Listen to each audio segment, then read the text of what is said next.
Kekerasan seksual bahkan pelecehan seksual terhadap orang lain tanpa adanya persetujuan dari orang lain dan merupakan pelanggaran HAM yang tidak bisa ditoleransi.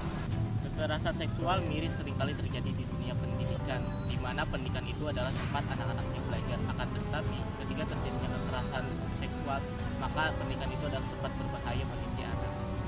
Kementerian Pendidikan mengutuk keras perbuatan kekerasan seksual tersebut melalui Undang-Undang Perlindungan Anak Nomor 23 Tahun 2002 Pasal 9 Ayat 1A yang berbunyi setiap anak berhak mendapatkan perlindungan dari kekerasan seksual.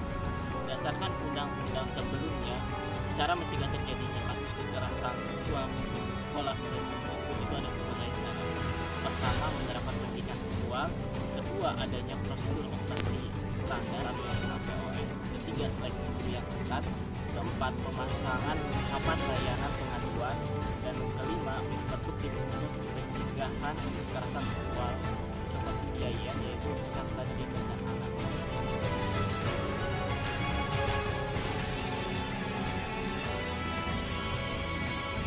Kasus kekerasan seksual. Maraknya kasus kekerasan seksual.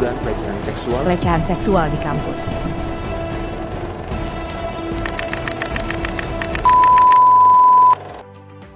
Menurut UNICEF tahun 2014, kekerasan seksual didefinisikan sebagai segala kegiatan yang terdiri dari aktivitas seksual yang dilakukan secara paksa oleh orang dewasa pada anak atau oleh anak kepada anak lainnya. Kekerasan seksual meliputi penggunaan atau pelibatan anak secara komersial dalam kegiatan seksual, bujukan ajakan atau paksaan terhadap anak untuk terlibat dalam kegiatan seksual, pelibatan anak dalam media audiovisual, dan pelacuran anak. Peraturan Mendikbudristek Nomor 30 Tahun 2021, diketahui Permendikbud Nomor 30 ini mengatur tentang pencegahan dan penanganan kekerasan seksual di lingkungan perguruan tinggi. Sekarang ini kita tidak lagi menghadapi penjajahan oleh bangsa asing, tetapi ada bentuk penjajahan lain yang masih terjadi di sekitar lingkungan kita, yakni kekerasan seksual. Kekerasan seksual di lingkungan pendidikan merenggut kemerdekaan pelajar untuk mengembangkan potensi dirinya dengan sehat, aman, nyaman, dan optimal. Keinginan yang kuat untuk memerdekakan semua peserta didik di Indonesia menggerakkan kami untuk mengesahkan Permendikbudristek tentang pencegahan dan penanganan kekerasan seksual di lingkungan perguruan tinggi. Peraturan ini kami keluarkan sebagai pedoman bagi perguruan tinggi untuk membentuk satuan tugas pencegahan dan penanganan kasus kekerasan seksual di dalam kampus dan menentukan sanksi bagi pelaku kekerasan seksual di lingkungan perguruan tinggi. Akhir kata, saya meminta agar kita semua bergerak serentak, menghapus segala bentuk kekerasan di lingkungan perguruan tinggi, terutama kekerasan seksual. Mari bersama kita wujudkan kampus merdeka yang benar-benar merdeka. Terima kasih. Wassalamualaikum warahmatullahi wabarakatuh. Om Shanti Shanti Shanti Om. Namo Buddhaya.